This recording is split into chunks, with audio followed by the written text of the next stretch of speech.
Big boss OTT के season 3 के पहले वीकेंड के वार में अनिल कपूर ने बागडोर संभालते हुए घर वालों को समझाया भी और डांट भी लगाई। वहीं कुछ की पोल पट्टी खुली तो किसी ने अपने दोस्त को बचाने के लिए बाहर वाले की पावर को दांव पर लगा दिया। तो चलिए फिर ये सारी बातें आपको विस्तार में पर फटाफट मोड में बताते हैं। सबसे पहले तो आपको सबसे आखिरी बात बताकर उस टॉपिक को यही खत्म करते हैं कि आखिर दूसरा वो सदस्य कौन है जो इस वीक घर से बाहर हुआ। तो वो है पायल मलिक। जी हाँ, पायल मलिक पहले ही हफ्ते में घर से बेघर हो गई। ये बात हजम करना थोड़ा मुश्किल है, पर चलिए कोई बात नहीं। जब उनके पति अरमान मलिक ही पायल के जाने से खुश हैं, तो हमें भी क्या ही फर्क पड़ता है। जी हाँ, अरमान ने कृतिका को यही कहकर समझाया कि अब वो घर जाकर बच्चों को संभालेंगे, इसलिए मैं तो खुश हूँ। चलिए बात हो गई एलिमिनेशन की, अब आगे बढ़ते हैं, लेकिन इसके पीछे की कहानी से। जब बिग बॉस एलिमिनेशन प्रक्रिया की शुरुआत करते हैं, वो साई केतन राव से कहते हैं कि चूंकि वो बाहर वाले हैं, इसलिए वो इस हफ्ते एलिमिनेशन से सुरक्षित है। लेकिन उनका कोई एक खास दोस्त इस हफ्ते बाहर होने वाला है। अगर वो उसको बचाना चाहते हैं तो उनको अपने बाहर वाले के पद को छोड़ना पड़ेगा। और आप गेस कर ही सकते हैं कि वो दोस्त कौन है। जी हाँ, सना सुल्तान। और नाम सुनते ही वो अपने पद को छोड़कर सना को बचा लेते हैं। इसके साथ ही बिग बॉस कहते हैं कि सना सेफ है, पर ये बात अभी वो घर में किसी को भी नहीं बताएंगे।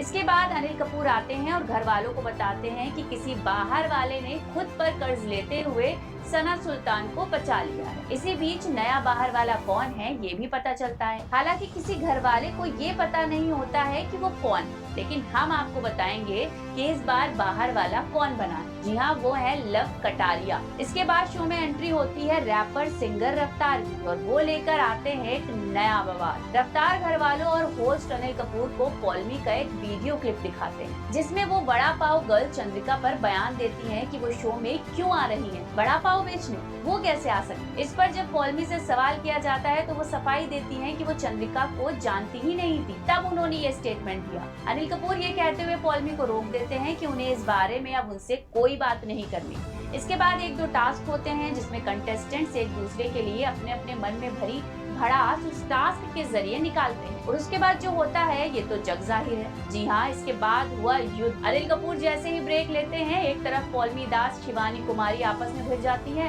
और दूसरी ओर विशाल और साई केतन का भी झगड़ा होता है। पॉलमी इस बात पर सवाल उठाती है कि उन्हें शिवानी ने तुम जैसी लड़की बोला और बिकनी पहनने पर घटिया कमेंट किया, उस पर तो किसी ने बात नहीं की। विशाल उधर साई केतन को बोलते हैं कि उन्होंने उनके ओपिनियन को कचरा क्यों बताया। पॉलमी इस बात पर गुस्सा दिखाती है कि मेकर्स ने क्यों उनका वो इंटरव्यू दिखाया जो उन्होंने शो में आने से पहले दिया था, और तब वो किसी भी घर वाले को जानती ही नहीं थी। देखिए इसके बाद घर के समीकरण कैसे बदलते हैं, कौन किसका कितना दोस्त या दुश्मन रहता है, ये अब अगले वीक में ही देखने को मिलेगा, जिसके बारे में भी हम आपको ऐसे ही विस्तार में पर फटाफट मोड में बताते रहेंगे।